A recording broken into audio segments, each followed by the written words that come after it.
Sophomores, my friends, we're getting so close. Okay, with this chapter, lovely people, we're going to be considering language and numbers. And we are going to consider the way that we speak about numbers and how that can confer some privileges. First and foremost, I'm not sure that you understand when Gladwell talks about rice farming. I've always felt like I wasn't sure if my students really understood. So I wanted to share this picture of the cultivation of rice in order to show how incredibly difficult it is. What I'd like you guys to do right now is I'd like you to go ahead and I'd like you to consider, if you would, reading chapter 8. Go for it. I'll see you when you get back. Now, guys, I want to share this NPR article. This was from when we were reading this show in 2018. There was a big summit, supposedly, between Donald Trump and Kim Jong-un 2 years ago, kind of taking us a whole different place in the world. But basically, what NPR was sharing with us that on North Korean TV, all they were talking about was rice farming, and all we were talking about in the United States was this alleged summit. So if you look down at the third paragraph, we see a quote.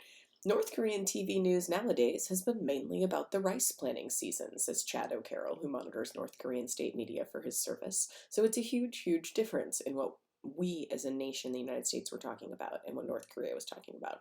They were talking about rice. And as you know, that relates to Gladwell's argument, because hopefully you've just read chapter 8.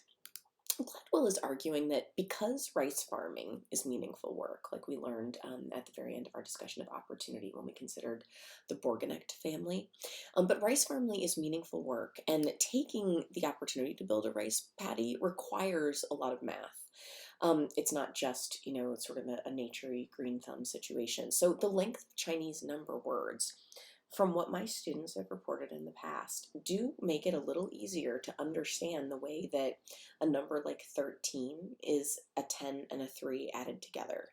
And so Gladwell's argument is that that confers a privilege upon people who are native speakers of languages that communicate numbers that in a way that includes sort of the addition problem that creates the number. So Dr. Fusion, in one of the best, I think, expert opinion names in this book, Dr. Fusion argues that the linguistic structure of Western number systems is messy.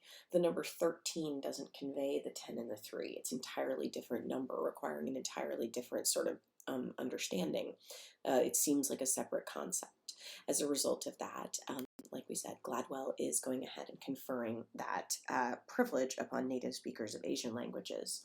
And he thinks that correlates with the success that Asian students have had on math tests to a certain extent. I want to be clear, though. Gladwell is not saying that that is the only reason. Not at all.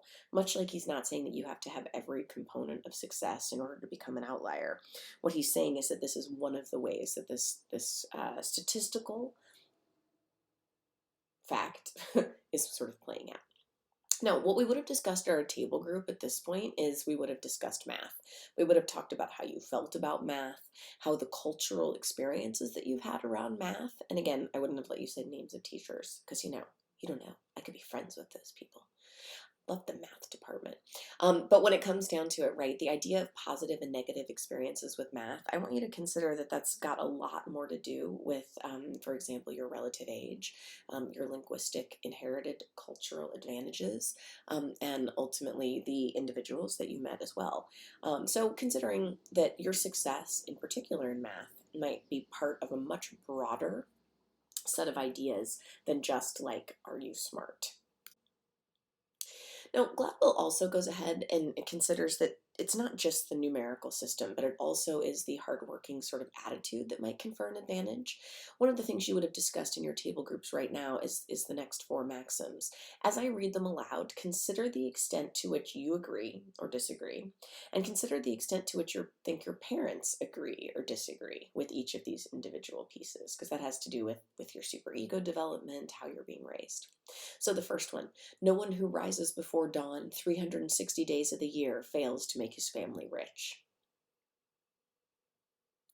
Don't depend on heaven for food, but on your own 2 hands carrying the load. If a man works hard, the land will not be lazy. And I want to pause for just a hot minute here and talk not just about numbers, but about, the way that the gender can be communicated within language as well. Sometimes language confers a particular privilege on a particular gender. And if you speak in particular, maybe one of the Romance languages, you might be thinking about the masculine and the feminine for versions of words and the way that language is classified in that way. In this particular maxim, if a man works hard, the land will not be lazy. Um, as a female, I would kind of prefer that it said, if a person works hard, the land will not be lazy. But that's a part of that inherited cultural legacy. And having only one gender rather than both in that sentence can ultimately alienate people who wouldn't see an opportunity for their success. So thinking about the way not just numbers are impacted by language, but thinking about the way that the gender that language confers and the way that the language uses words also affords some privileges or marginalizes people. The fourth one, no food without blood and sweat. It does sound a bit like Stalin, but you get the idea here in this particular situation. No food without blood and sweat ultimately conveys, I think, the value of hard work. What I would have asked you to do at the very end here, my friend, is what argument Gladwell presents about the significance of a person's cultural legacy. How does language tie into it? How does a culture of honor or the lack thereof tie into it? And how does the way that we vary our speech based on different audiences, how does that sort of tie into our cultural legacy? So, ladies and gentlemen, with rice patties and math tests, I hope you've considered again the way the structure and the gender implied within your language has gone ahead and presented an argument about the significance of your cultural legacy.